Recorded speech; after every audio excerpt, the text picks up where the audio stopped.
میں جہاد کروں۔ پیغمبر اسلام نے کہا اچھا جہاد کا بہت بڑا تجھے شوق ہے؟ جی یا رسول اللہ جہاد کا بہت بڑا شوق ہے۔ پیغمبر اسلام مسکرا کے کہتے ہیں یہ جو تیرے سر کے بال ہیں نا، کل صبح جب آؤ گے میری محفل میں، مسجد نبوی میں میں درس دوں گا، میرے سامنے جب آؤ گے تو اپنے سر کے بال منڈوا کے آنا، اپنے سر کے بال کٹوا کے آنا۔ دوسرا دن ہوا، وہی صحابی مسجد نبوی میں آیا، نبی کے سامنے بیٹھا، نبی نے دیکھا اس کے سر پہ ویسے ہی بال تھے جیسے کل تھے۔ پھر اس نے دعویٰ کیا یا رسول اللہ میرا دل چاہتا ہے کہ آپ کے ساتھ جا کر مشرکین کفار کے ساتھ جہاد کروں۔ رسول مسکرا کے کہتے ہیں اے سائل، اے میرا صحابی، اے میرا عاشق ہونے کا دعویٰ کرنے والا، میں نے تجھے کل کہا تھا اپنے سر کے بال کٹوا کے آنا، تو نے اپنے سر کے بال نہیں کٹوائے، گردن کیسے کٹوائے گا؟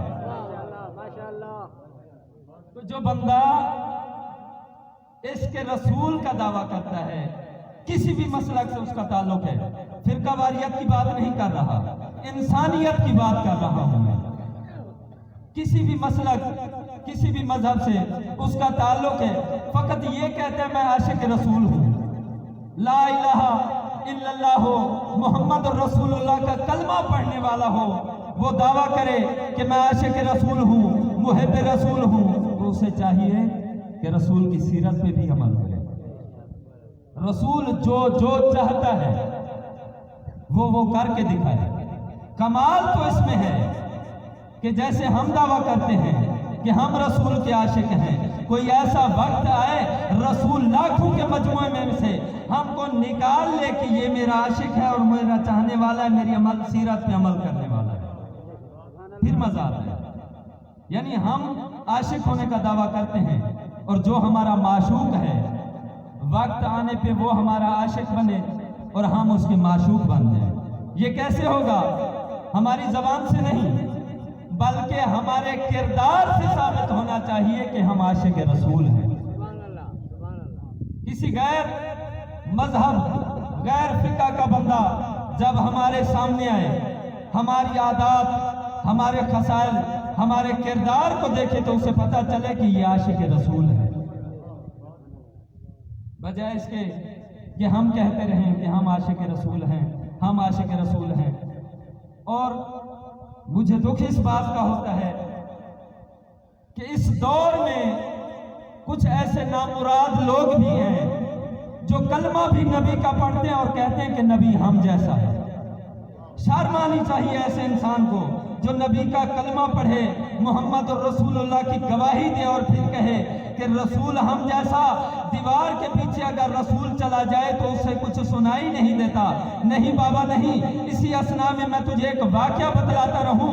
رسول تو دور کی بات ہے، رسول کا ایک غلام ہے جس کا نام ہے اویس کرنی، جب یمن میں بیٹھ کر ماں کے قدم بوسی کر رہا ہے، ماں کے قدموں کو دبا رہا ہے، آذان دے رہا ہے بلال حبشی، کہاں مدینے میں بیٹھ کر بلال نے کہا اللہ اکبر، یمن میں بیٹھ کر اویس کرنی نے ماں کے قدموں کو چھو کر کے کہا اماں مجھے اجازت دو، مدینے میں بلال آذان دے رہا ہے، میں نماز پڑھ۔ اب تاریخ عالم میں جب کبھی کسی عالم سے پوچھے نا مدینے اور یمن کا کتنی مسافت ہے، فاصلہ ہے، وہ آپ کو بتائیں گے کہ کتنا بڑا فاصلہ ہے۔ اب جو عاشق رسول غلام رسول ہے وہ یمن میں بیٹھ کر بلال کی آذان سن سکتا ہے، عقل کا اندھا غلام کی اتنی سماعت ہے تو آقا کی کیا سماعت ہوگی؟ کیا کہنے میرے اس آقا کے کہ جس کے لیے اللہ تبارک و تعالی قرآن مجید میں فرقان حمید میں ہزارہا آیات محمد مصطفیٰ کی شان میں بیان کرتا ہے۔ میں کہتا رہتا ہوں کائنات عالم میں جو سرٹیفکیٹ، جو نبوت کا معیار، جو نبوت کا فضائل اور فضیلت، جو نبوت کی اہمیت، جو نبی ہونے کا دعویٰ کرے، آدم سے لے کر خاتم تک اللہ نے کسی کو اتنی اہمیت نہیں دی جتنی آپ کے اور میرے نبی کو عطا کی ہے۔ اللہ نے آدم کو خلق کیا، اس طریقے سے عیسیٰ تک ہر نبی کو اللہ تبارک و تعالیٰ اپنی مخلوق کی رہنمائی کے لیے خلق کرتا گیا، لیکن کسی کے لیے نہیں کہا۔ جب محمد مصطفیٰ کو خلق کیا، اللہ تبارک و تعالیٰ کلام مجید فرقان حمید میں کہتا ہے وَمَا يَنْطِقُ عَنِ الْهَوَىٰ إِنْ هُوَ إِلَّا وَحْيٌ يُوحَىٰ۔ اے زمانے والو، اے دنیا والو، اے کائنات والو، میں نے آدم کو بھیجا، میں نے عیسیٰ کو بھیجا، میں نے ابراہیم کو بھیجا، میں نے موسیٰ کو بھیجا، میں نے کلیم اللہ کو بھیجا، میں نے خضر نبی کو بھیجا، میں نے ابراہیم کو بھیجا، میں نے عیسیٰ کو بھیجا۔ تمام انبیاء اپنی مخلوق کے لیے ہدایت بنا کر، ہادی بنا کر، امام بنا کر، رسول بنا کر بھیجتا رہا۔ کسی کے لیے یہ نہیں کہا کہ وہ تب تک اپنی زبان کو حرکت نہیں دیتا جب تک اللہ کی وحی نہ آئے۔ یہ میرا محبوب ہے، یہ میرا نبی ہے، یہ محمد ہے، جس کے لیے اللہ کہتا ہے وَمَا يَنْطِقُ عَنِ الْهَوَىٰ إِنْ هُوَ إِلَّا وَحْيٌ يُوحَىٰ۔ اے زمانے والو، میں اللہ کلام مجید میں کہہ رہا ہوں کہ جب تک میں اللہ اس نبی محمد پر وحی نازل نہ کروں، یہ اپنی زبان کو حرکت ہی نہیں دے۔ بابا سے بلند کر صلوات۔ اللہم صلی علی محمد وعلی محمد۔ قبلہ صاحب بھی آ چکے ہیں، قبلہ صاحب کی صحت اور تندرستی کے لیے مل کے بآواز بلند صلوات۔ اللہم صلی علی محمد وعلی محمد۔ صلوات آپ بہت کم پڑھتے ہیں اور آہستہ آواز میں پڑھتے ہیں۔ دل چاہ رہا ہے کہ درود اور صلوات کی فضیلت بتا دوں آپ کو۔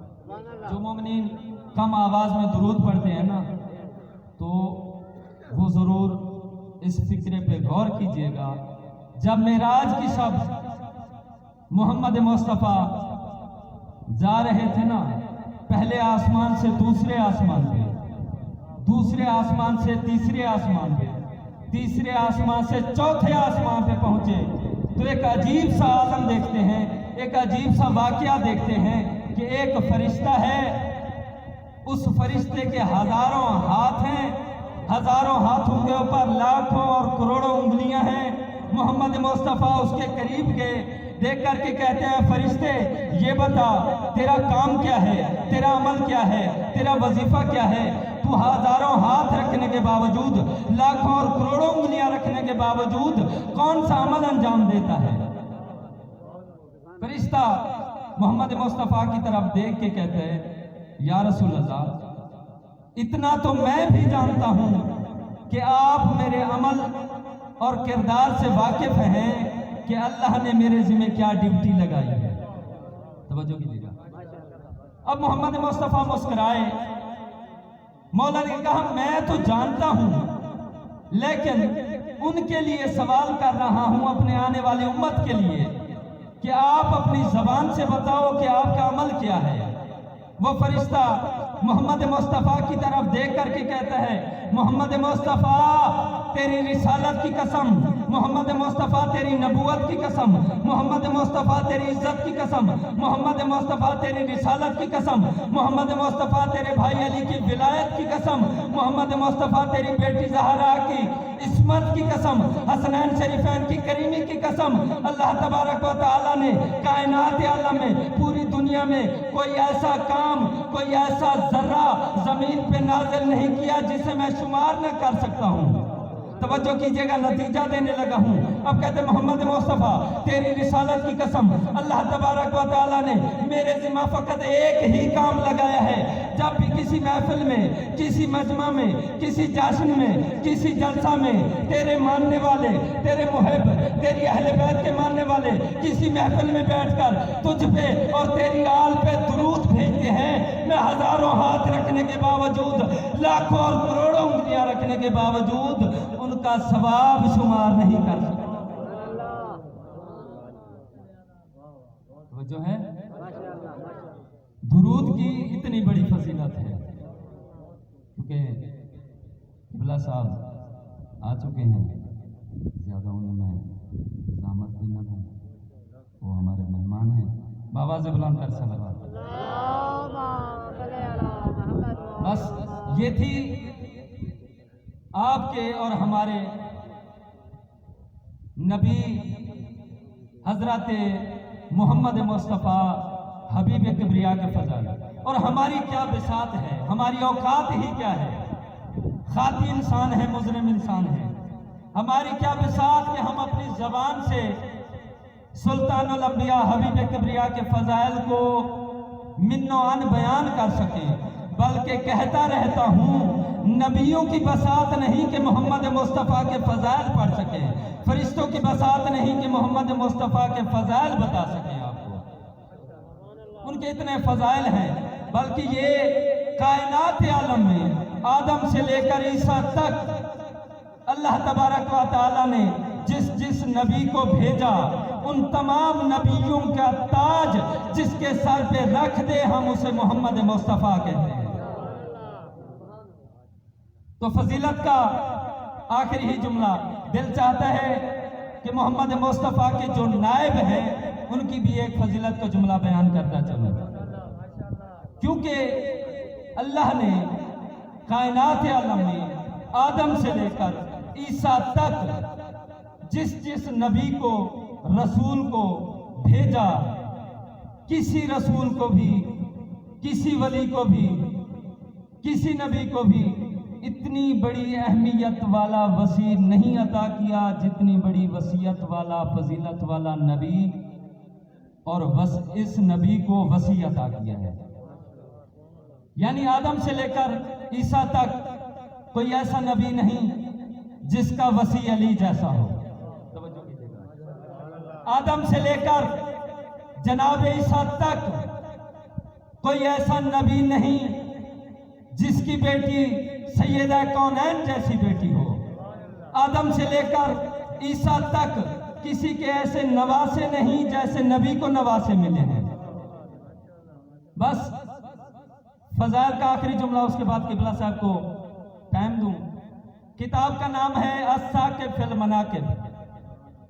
قبلہ صاحب جانتے ہیں آپ کو، آپ کی فکر کو، سماعتوں کو مد نظر رکھتے ہوئے، کیونکہ میں طالب علم ہوں اور میرا حق بند ہے جو بات کروں ادب و دلیل کے ساتھ بات کروں۔ الثاقب فی المناقب میں ایک روایت ملتی ہے کہ جب آپ کے اور میرے پانچویں امام محمد باقر علیہ السلام کا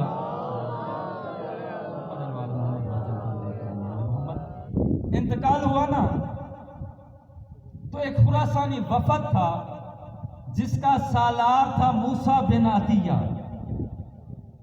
روایت میں لکھتے ہیں موسیٰ بن عطیہ اپنے خراسانی وفد کے ساتھ مدینہ کی گلیوں میں امام حق کی تلاش میں مارا مارا بھٹک رہا ہے، اور لوگوں سے پوچھ رہا ہے کہ پانچویں امام کا ہو گیا انتقال، ظاہری طور پر مولا کر گئے اس دنیا سے رحلت، ان کے بعد امام حق کون ہے؟